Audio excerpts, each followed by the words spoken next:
दूसरी तरफ के जो दावे हैं उनकी तरफ से कहा जा रहा है कि साहब जिस तरीके का बम बम माहौल इस बार बीजेपी के लिए है, मोदी के लिए राममय माहौल है, वो लाभार्थी हैं, मोदी की गारंटी है, हिंदी हार्टलैंड के 3 राज्य जहां पर अभी बम्पर जीत मिली है, तो ये एक तरीके से 2004 कहीं 2024 में रिपीट होने वाला है। मतलब जो उस जमाने में इंडिया शाइनिंग वाला एक माहौल था। नहीं, देखिए ये कॉमन सेंस की बात है। When you get over confident, like logical बात है कि one should never get over confident. लेकिन अभी जो बीजेपी का डिस्पेंसेशन है, जो लीडरशिप है, जो उनका काम करने का तरीका है, वो दावा पब्लिकली कुछ करे, इनका जो काम करने, इनकी जो कार्यशैली है, ये वो लोग नहीं है जो ओवर कॉन्फिडेंट हो जाते हैं। दे गो फॉर द किल। अगर उनको मालूम है कि वो जीत रहे तो भी वो हल्के में नहीं लड़ेंगे।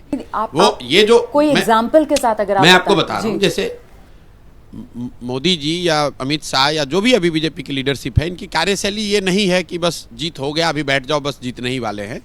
वो दावा तो कर रहे हैं कि जीत रहे, लेकिन अपनी मेहनत में, अपने प्रयास में कुछ कमी नहीं छोड़ेंगे। जैसे आप देख लीजिए, एक सीट अभी जैसे बिहार में नीतीश कुमार को वो लेकर आए, उनको मालूम है, आंकड़े बता रहे हैं कि नीतीश कुमार के भाजपा में आने से भाजपा को चुनावी फायदा कुछ नहीं है। विधानसभा के नज़रिए से तो उनको नुकसान है। आप बिहार में किसी भी भाजपा के वर्कर से, समर्थक के, लीडर से बात कीजिएगा तो प्राइवेटली वो ये कहेगा इसका नुकसान है। लेकिन वो फिर भी क्यों लेकर आए? क्योंकि वो एक साइकोलॉजिकल एडवांटेज चाहते थे, इंडिया अलायंस को साइकोलॉजिकल झटका देना चाहते थे।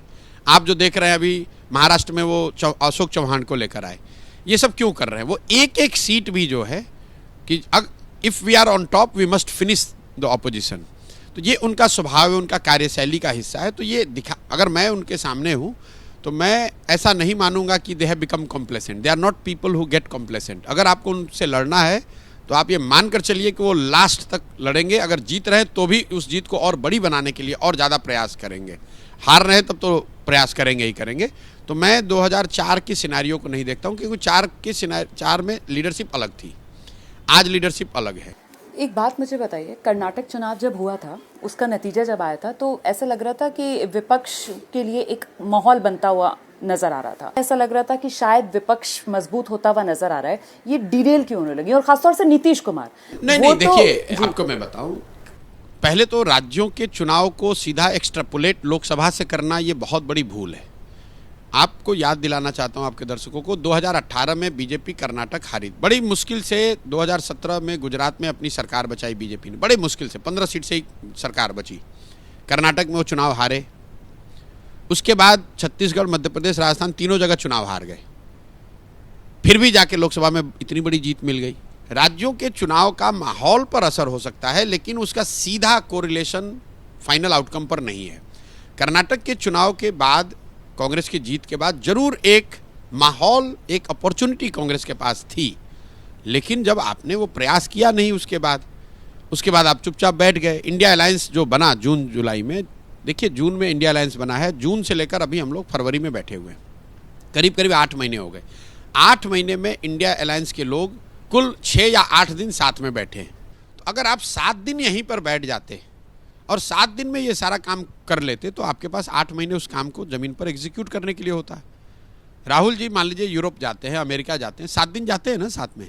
एक बार 7 दिन जाकर आप अलग अलग यूनिवर्सिटी में बात कर रहे हो ना, लोगों से मिल रहे हो ना, तो वो 7 दिन 8 दिन आप यहीं पर बैठ के काम पूरा कर लेते। तो आप 8 महीने में 7 दिन बैठे हैं साथ में।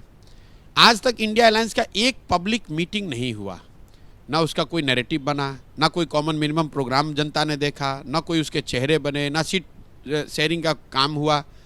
और ये सब हो रहा है, इस बीच में आप एक अलग यात्रा पर निकल गए, और वो यात्रा इंडिया अलायंस की यात्रा नहीं है, वो कांग्रेस की यात्रा है। इसीलिए मैंने किसी दूसरे इंटरव्यू में कहा कि मतलब इससे गलत टाइम यात्रा का कुछ हो ही नहीं सकता था। तो जब राहुल जी को ग्राउंड पर होना चाहिए था तब वो दिल्ली में बैठे थे। जब उनको दिल्ली में होना चाहिए था स्ट्रेटेजिक चीज़ों को सॉल्व करने के लिए, सीट शेयरिंग करने के लिए, नेताओं को साथ में रखने के लिए, कैंडिडेट का चुनाव करने के लिए, कॉमन मिनिमम प्रोग्राम फाइनलाइज करने के लिए, तब वो रोड पर घूम रहे हैं। तो ये तो जब इस तरह की आप कॉमन सेंसिकल चीज़ें भी अगर आप नहीं ठीक कर रहे हैं तो आप कैसे जीत सकते हैं? ये बेसिक जो बात आपने कही ना, बिल्कुल कॉमन सेंस वाली बात है। ये बात प्रशांत किशोर को समझ में आती है, ये बात रुमाना इसार खान को समझ में आती है, और ये बात मुझे लगता है हज़ारों लाखों लोगों को भी बहुत आसानी से समझ में आती है। लेकिन ऐसा जो होता है इसके पीछे की वजह, क्या इसको कांग्रेस का अपॉर्चुनिज्म के तौर पर देखा जाना चाहिए कि कांग्रेस शायद इस चक्कर में थी कि उन पार्टियों की जमीन पर वो खुद को खड़ा कर लेगी और ग्रो कर जाए? मुझे ऐसा नहीं लगता है। अगर ऐसा होता, अगर कांग्रेस की रियली नियत ऐसी होती कि मैं बिहार में आरजेडी जदयू का स्पेस ले लूं या यूपी में सपा का स्पेस ले लूं या बंगाल में टीएमसी का स्पेस ले लूं, तो उसके लिए तो 3 साल 4 साल पहले से प्रयास करते। वो उनका प्रयास नहीं है, सिंपल लेथार्जी है and lack of common sense है। हुआ ये कि जो उन्होंने पहली पदयात्रा की उसको थोड़ा सा ट्रैक्शन मिला, चैटर बना। तो अब भारत जोड़ो यात्रा को थोड़ा उसको ट्रैक्शन मिला, तो ये कट कॉपी पेस्ट है कि चलो एक यात्रा से फायदा हुआ, एक और यात्रा कर दो। ये नहीं देखा कि भैया कट कॉपी पेस्ट कर रहे हो, टाइमिंग अलग है, प्रॉब्लम्स अलग हैं, चैलेंजेस अलग हैं। जैसे ही घड़ी का काटा दोपहर 2:30 पे आए, बबीता जी का दिल सास बहू साजिश के लिए मचल जाए। और ये है इनकी बहू, पूरे दिन ऑफिस की टेंशन हो जाए गॉन जब ये करें अपना फेवरेट शो फ्री टाइम पे ऑन। इनकी तरह आप भी देखिए अपना फेवरेट शो अपने टाइम पर और डाउनलोड कीजिए एबीपी लाइव ऐप अपने स्मार्ट टीवी पर।